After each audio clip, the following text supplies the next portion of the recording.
a child is born with only two fears, the fear of darkness and the fear of height. So there are a lot of biases. I don't know where the list will start and where it's going to end. Growing in a Hindu family in India, that you have to always have that honor and respect for your elders and your ancestors. I think that's something where I think that's a bias that I learned to break, because If you're given a chance to relive your journey, what changes you might make?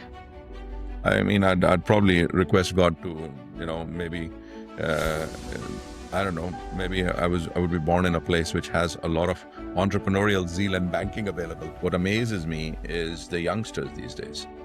I'll probably learn something from them instead of teaching them something. And that is a reality which has been very difficult for me to accept. It has taken me years to take that bias out. They're not realizing is that you cannot get large industries without excess of energy. Crown is going to do whatever it can. We are trying to bring gas to areas where other people have failed.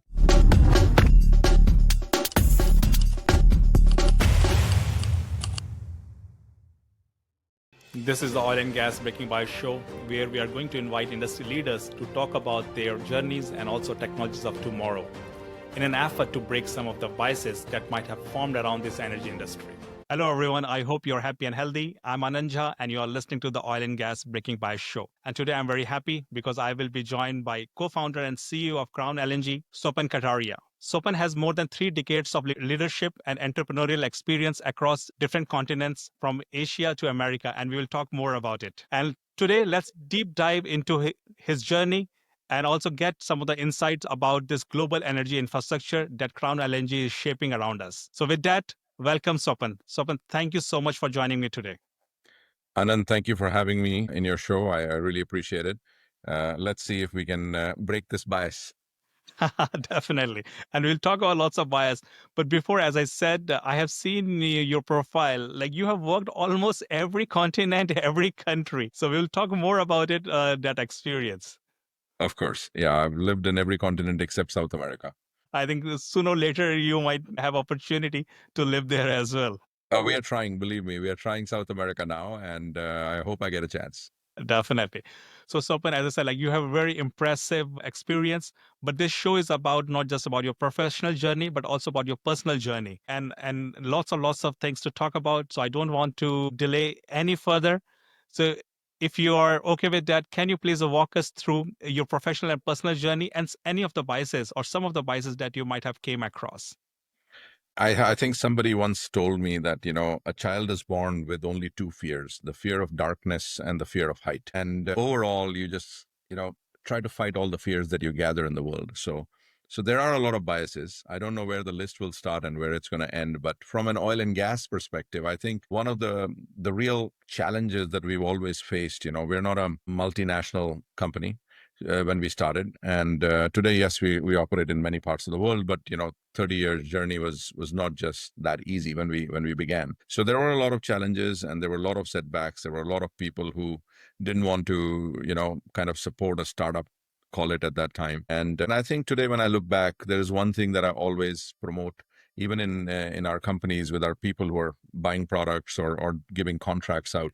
No wonder we need to go with the larger engineering companies, the larger service providers. But I always think that we probably give more opportunity to entrepreneurial intellect and newcomers than probably other companies out there. So I feel, I don't know how other people do it, but for us, it's a huge focus to promote newcomers. Definitely, and they can bring a fresh perspective to everything. 100% right. I think if you have someone who's dealt with something for 10, 20, 30, 40 years, they tend to become kind of molded in their fashion and their thought process. And I've always said that, I have a lot of respect, growing in a Hindu family in India, that you have to always have that honor and respect for your elders and your ancestors. And I've never moved away from that. But I think everybody has always told me that you should always listen to your ancestors or your elders.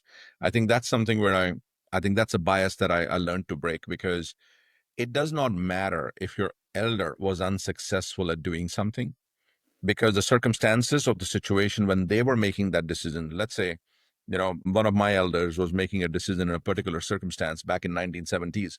I'm making the same decision in 2020s. The circumstances have changed. If they were not successful back then, doesn't mean you won't be successful today. So I think one of the core biases that I had to break was that, use the experiences of others. You have to experience of your own. You can certainly learn from that, but you cannot use that experience to to kind of control your judgment. And if you don't explore, then you don't know what to get or what not to get. So everybody Exactly. has its own experience. Yeah. It's good to learn from somebody else's experience, but you have to do by yourself. Yeah. And you have to weigh out the circumstances of reality that are around you today, because that experience that the other person had, probably in the same situation, was in with different circumstances in the history. So what you're facing today, you have to make your own judgment call. You can learn from others, but you cannot use that as a guiding principle. Definitely. And I also seen like you have a very diverse experience. Like you worked in India, Africa, in Russia, and also different part of Europe. How it all summed up, if you look back, how it all helped in your this professional journey. I think when I started my journey, and I started as a trader. Mhm. So, we started from electronics in Singapore to Russia. And that is where we actually went into oil and gas business, into trading. And then we mostly worked out of the Middle East most of our life. And then we moved to the US, Canada. So if you look at that journey overall, it is only focused on one thing, trying to find product at a competitive price. Because if you have the right product at the right price, then there are buyers who are ready to buy it. That's the Definitely. simple underlying principle, but it's not that easy, because you have to have the right relationships. You have to be at the right place at the right time in price variances to be able to utilize that to your benefit. And we don't have access to, the banking similar to Swiss firms or UK firms or US firms. So we're primarily from Asia. So when we started looking at it from inside out, we said, okay, one of the big things that we need to do is to try and see if we can control the product in some way. So back in 2008, we decided to kind of move away from oil totally into gas, and we started looking at doing LNG trading. Mhm. And it was not easy because, back then, most of the contracts were government to government. Qatar was certainly the biggest. It's certainly one of the biggest today as well. But back then, it pretty much was the only player, apart from Nigeria and Brunei. So having access to product was very difficult.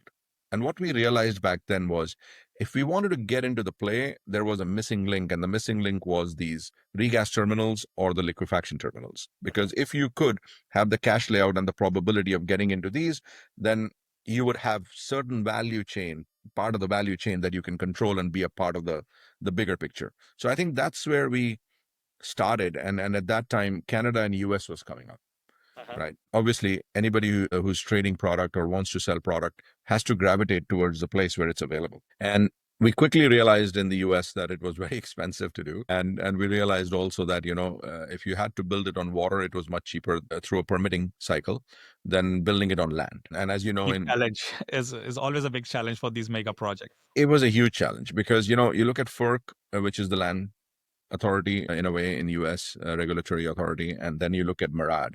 The process in MARAD sounded to be much simpler to us. What we didn't realize initially was that, yes, it sounds similar, much easier, or quicker. I shouldn't use the word easier, because it was not easy, but it was much quicker, and there was a set time frame for correspondence to go back and forth. So it gave us a realistic timeline to invest our capital into. But what we realized was that, engineering wise, it was more difficult, Mhm. because Yeah, definitely. traditionally most of these projects were built on land, Yes, you're right? right.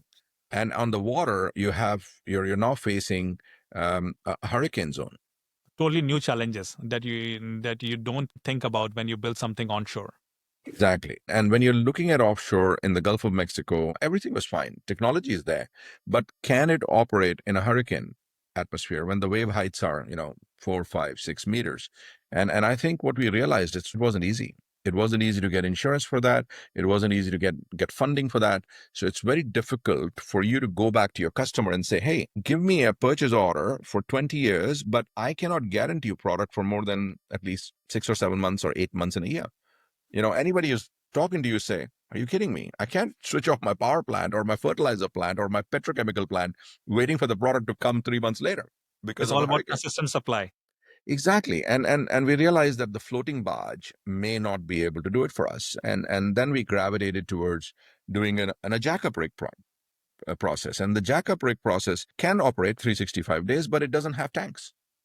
So if there was a hurricane coming and you had a vessel moored next to a jackup rig, which was loading all the liquid molecules while you're liquefying, you have to basically take that vessel away. And if your storage is gone, you have to switch off.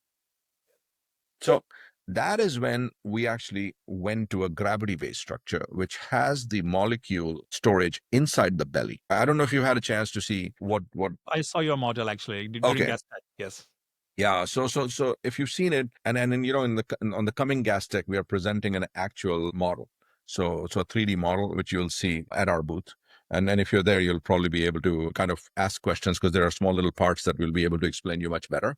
But bottom line being, it could address harsh weather conditions for LNG especially. And we realized that, you know, Gulf of Mexico was not the only place which had harsh weather. There are tons of places. We'd hired a company to do a research for us, and they came back with, I think, over 40 locations globally where LNG was either available to sell or there was a need to import it. But because of harsher weather, the regular, you know, traditional processes would not be able to cater 365-day operations.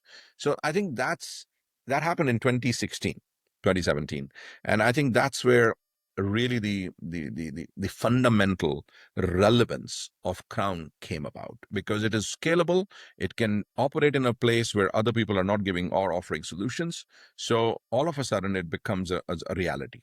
So I think Amazing. It's amazing. So now you have seen that there's a problem, and now it's like this need to be fixed, and this idea of the Crown LNG came from there. It's amazing. I should not be quoting this big guy, but you know, the father of oil in my eyes is Mr. Rockefeller, right? And he was asked one time a question, and it's in his biography, that, you know, he was asked a question that, you know, how did you make your money? And his answer was, I found a gap and I filled it. So it's a very simple answer, but at the end of the day, I think we found a gap in the LNG market, that there was potentially to build on land. Then there was solutions for FSRUs, floating LNGs, which could go in benign waters. But then if the water was harsh and you could not build on land, what do you do?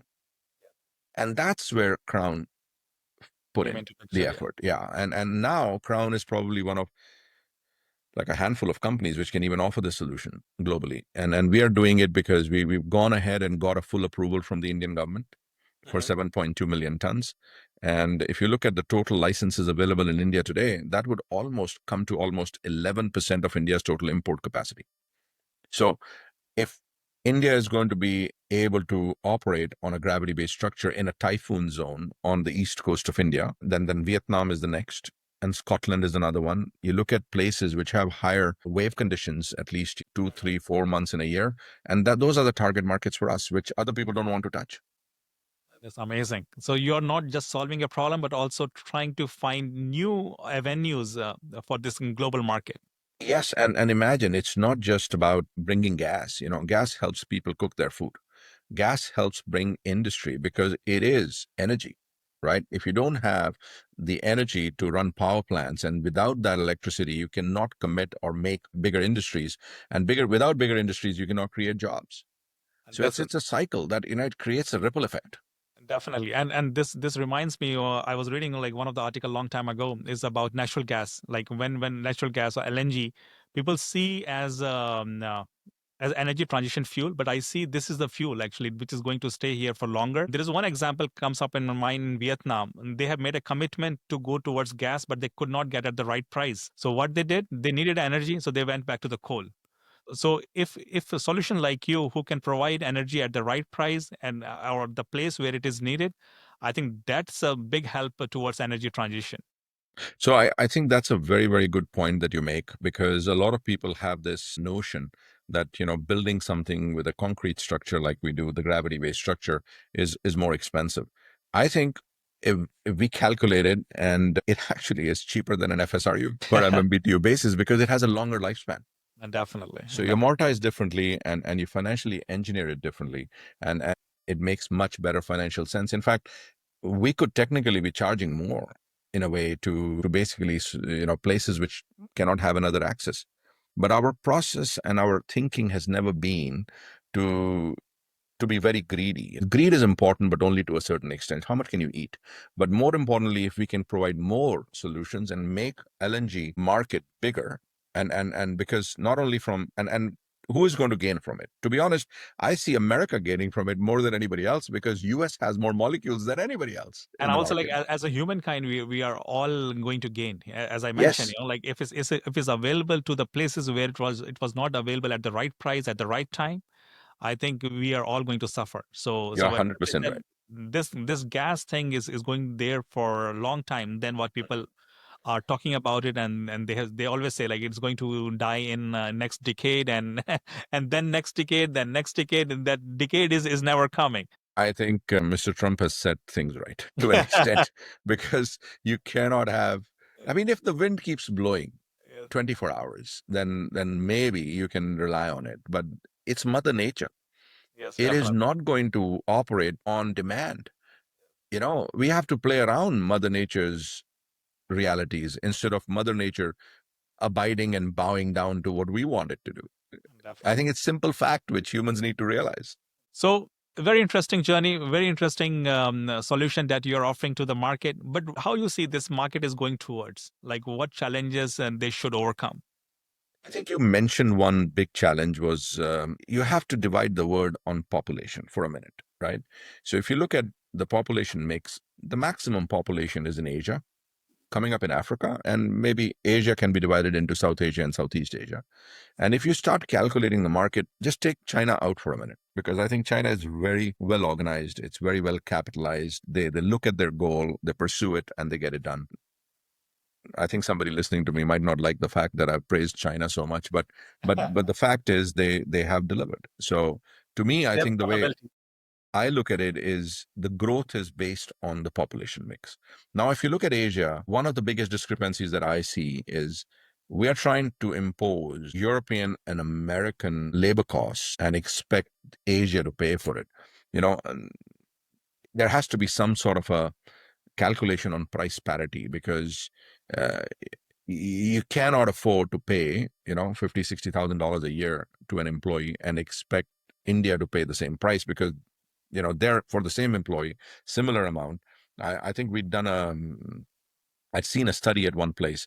One month of salary, what buys you in labor in America, the same amount of money can buy you maybe 4 to 5 months in Mexico or in Colombia. You can buy 6, 7 months in maybe Hungary or other places in like Vietnam or Taiwan. And then if you go to India, you can do 11 to 12 months, and in China you can do 16 to 20 months.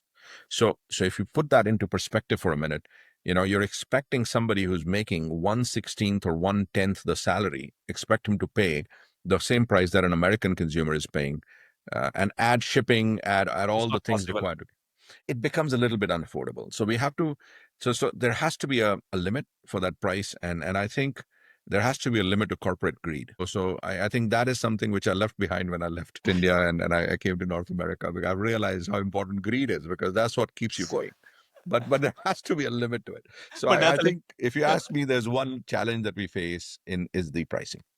It's not so much to do with the price of infrastructure.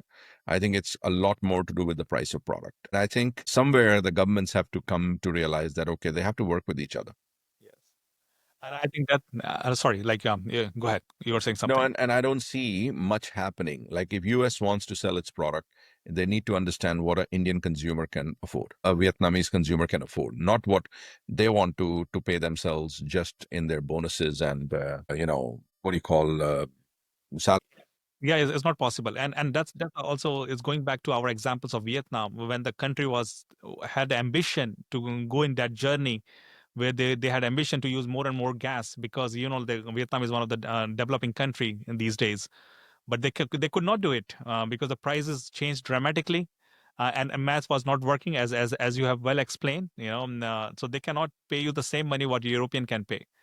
So Actually, it's they funny didn't you have any bring. choice. Anand, you've touched a very sour topic with me. Okay, it's talking about Europe. So I was sitting in Europe. I think it was some sort of a gas conference, and there was this very high level person who basically commented and said, "Hey, we lasted last year winter. We were not going to have a problem this year either." And I looked at that person. I said, "Yes, you lasted last winter, but did you even realize how many people around the world could not sleep because they didn't have any gas?" You know, It's a cause and effect. I know. So we don't realize how this world is placed so small today, dependent on each other, that one thing Europeans can afford, you're 100% right. But that creates that gap in Asia, right? And I think there are two ways to look at it. The way, and I'll share these two thoughts with you. I don't know if it'll make sense. I was talking to a US producer not too long ago, and there we were discussing same issue, pricing, and they came back and said, Swapan, if we're not able to sell at the market price, we can just put it in the ground, and it's an asset for us. So use it later. Exactly. And my answer to that was, what's the guarantee you're going to be able to monetize in 10 or 20 years from now? Human greed is about developing new things, right? If you don't sell and monetize your gas today, it may just keep sitting there forever because there will be more technologies coming out. And but that also goes back what you said, how Crown came into the picture. So you saw the gap, and then you Yes. came with this, some innovation, some solution to fill that gap. So if Yep. somebody doesn't want to sell that gas today, expecting like a market will be like that for next 2 decades, but that's not going to happen. There will be gap, and somebody else will come to fill that gap. And so I told you two things. So one thing is from the US side, for example, or from the Qatari side, or the guys who are producing it. I think they want to obviously get the right best value for their product. It's only fair. The producers realizing that they can leave their product in the ground or they can monetize it before another technology comes out. I think on the other side, what Vietnam, India, and other countries have to realize, gas is not going to be the 100% product for their energy mix. It is going to be a part of it, right?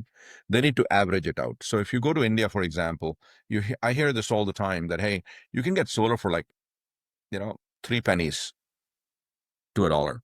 Why would I pay 8 pennies to a dollar or 10 pennies to a dollar to buy gas? And my There's no answer to that motivation. is, no, and I have an answer to that. I'm not saying, I think everybody realizes, everybody has the short sight looking at what they're trying to lose between this year and next year. What they're not realizing is that you cannot get large industries without excess of energy. And without that, you cannot employ people and create jobs. So you want to save a few pennies every year, or you want to employ 350 million people, which are going to be having a probability to get a job. I think between the next 20 years, there are 350 million youth that is going to be starting to look for jobs in India. There is no industry coming to employ them. I mean, I shouldn't say that no industry coming is not the right word. But it's not The, coming the, at the the industry, right pace. it's not coming at the right pace and at the right quantum Yes. to address it. So to me, I think you want to save a few pennies, and this is the problem with the bureaucracy, because they are being just taught to say, okay, does the exchequer have the money to pay for it now? Just liberalize it. Let the private companies come in and do it. Market will fix itself. That's Yes. what America does, and I think they do it right. You cannot, national oil companies cannot keep controlling things forever, right? And if you open the market correctly, I think countries like India and Vietnam is a prime example, actually. I think if they privatize the access to transmission, they privatized regasification, they privatized import of gas. It doesn't matter if the price is $10 or $15. If I have the ability to sell it for $15, let me, And right? definitely. And the market will decide what the price it should. Exactly. So I want to sell it at $20 an MMBTU. What is it to you if I can sell it? If I cannot sell it, I won't be able to sell it, right? Because market ultimately it will come to the right price. That's what they say. Thank you. So That's I how think economy works. Yeah. I think so. They're both sides that need to adjust. America needs to, or the producers like Qatar and America need to realize that the countries can afford only an X amount.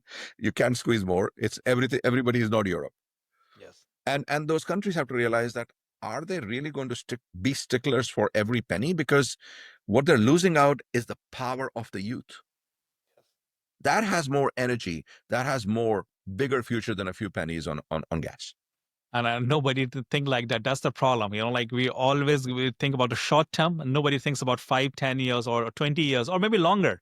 Like because when you're building your nation, you have to think from that perspective. And sometimes that thought process is missing. But thanks for bringing those really, really valid points. But one thing, as I mentioned to you before, your journey itself was very interesting. Yes, lots of things we talked about industry, but how you moved from India to the different places, and now you are in Scotland. Like we are recording today, and you are in Scotland.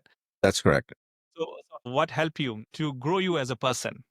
I think trading just took me to different parts of the world. As I said, we were a small company. We had a lot of fire in our belly, and we had to do something because we had limited capital. If we don't do it within a certain amount of time, and we don't achieve goals and make money, we would not be able to survive. And as we grew, we took on more liabilities with more salaries and more people. Then all of a sudden, as your family grows, you become responsible for all of them.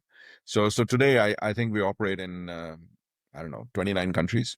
So when you have to travel so much and manage so many people, it automatically creates a sense of responsibility and participation. So today we're lucky that the oil and gas industry is, especially LNG, is on a sort of a growth curve.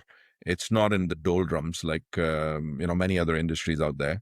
Mhm. So we feel we're in a good spot today to catapult into the next level. But it wasn't the same 10 years ago. Back in 2008, 2010, it was quite tough for us. And through COVID, it was certainly not easy Was because not that easy. 2.5 years was, I know it was tough for the whole world, but for a smaller company, it is even more difficult.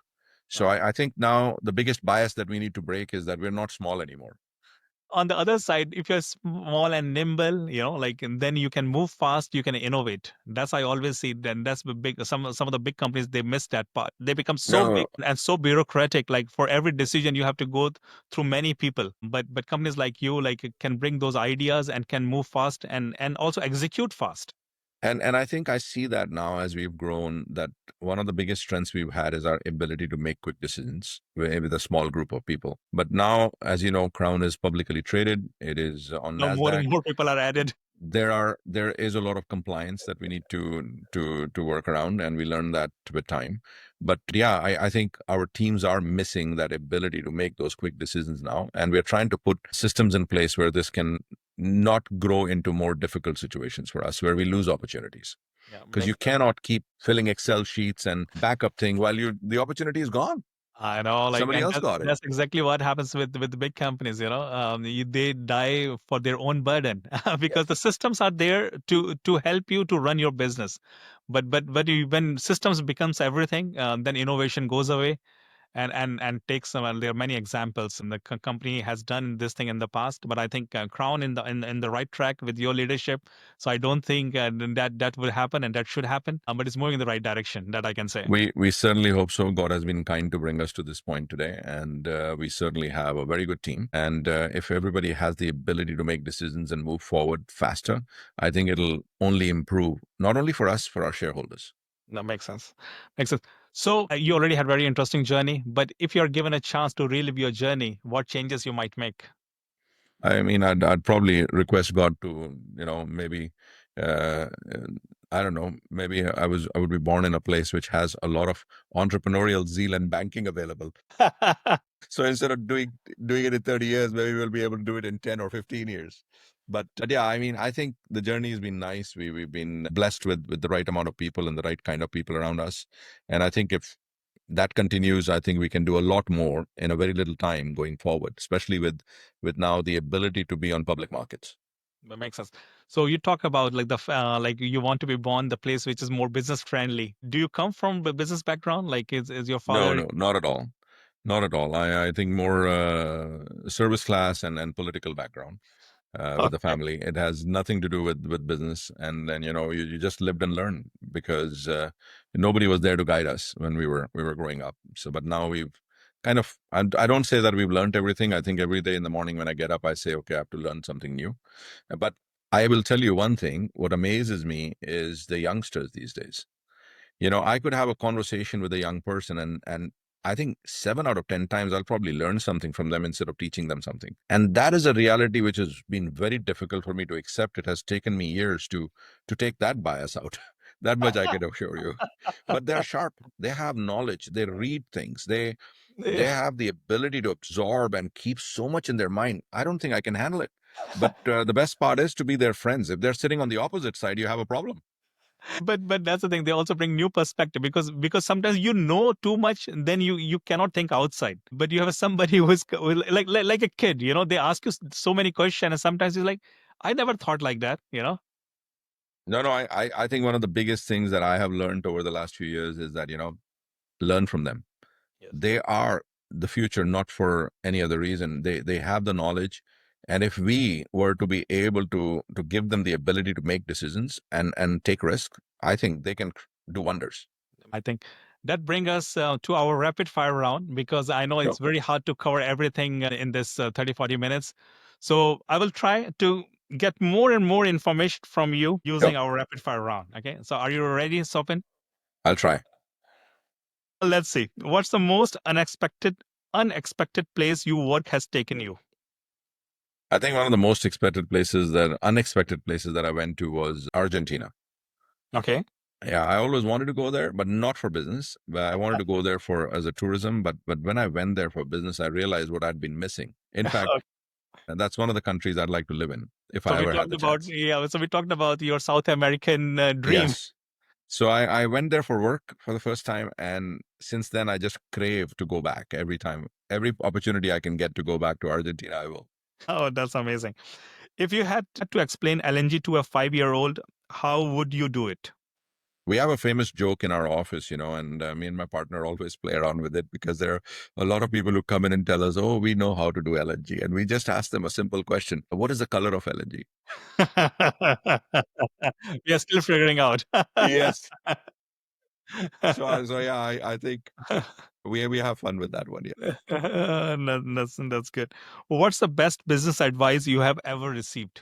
Listen to the youngsters. Oh, really? Don't shun them. Do not say even once that they don't know. You just have to accept the fact that they know better than you. So it's good to know, because in previous episodes we talk about age bias. Mhm. Sometimes we will say you're too old, you're too young, and we don't appreciate everybody brings different colors to the discussion. So what I'm hearing, like you also appreciate like bringing different views into decision making.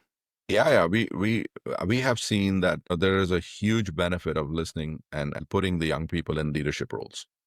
They will make mistakes, but that's the reality you have to live with. We all made mistakes.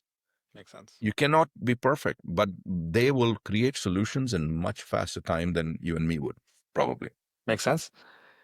If you could solve one global energy challenge overnight, what would it be? I would probably have to talk to God for that because if winds can run 24 hours and sun can be out 24 hours, I don't think we'll be having there will be no bias left Yeah, against you the have to the pray hard. renewables. So I You don't know how better to say something in a sarcastic way.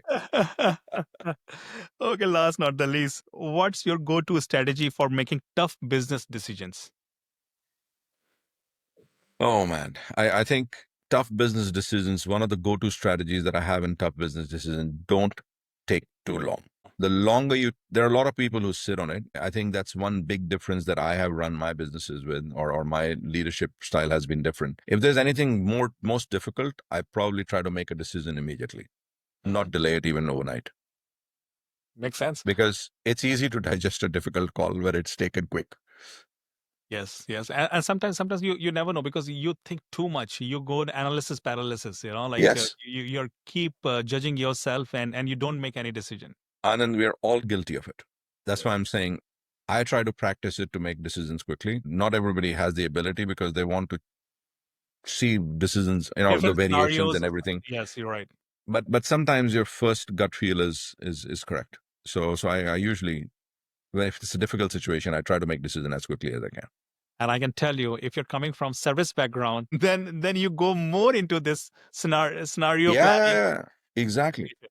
So the analysis paralysis is a real thing when you come from a service background because Service background. because you're thinking about every possible angle because you can't afford to lose a penny. Definitely. And that's the bias you talk about. I really liked it. Like you coming from that background and making that big, I think that's a really good learning for all of us. I know, and I appreciate the time that you've taken to help me present this thing today, and hopefully your viewers will enjoy it as well. They will definitely. There's a lot to learn. But before you go, I will ask you one more thing. There's a lot to learn from you, but if you have to summarize one key takeaway for somebody who's looking to make big in this energy industry, what that it would be. I think one of the key things that I've seen in the energy industry where people have gone wrong, I think they lose patience. Mhm. This is not an industry where you can come in and expect to be everything that you want to be overnight. you have to understand the industry, you have to practice, you have to learn, you have to make the right connections, and you have to be lucky. So so putting all those things together, I think one of the key things is just stay focused. Don't let other things just take you away. If you stay focused, at the end, this industry has a longer cycle, but as the cycle turns, you benefit from it.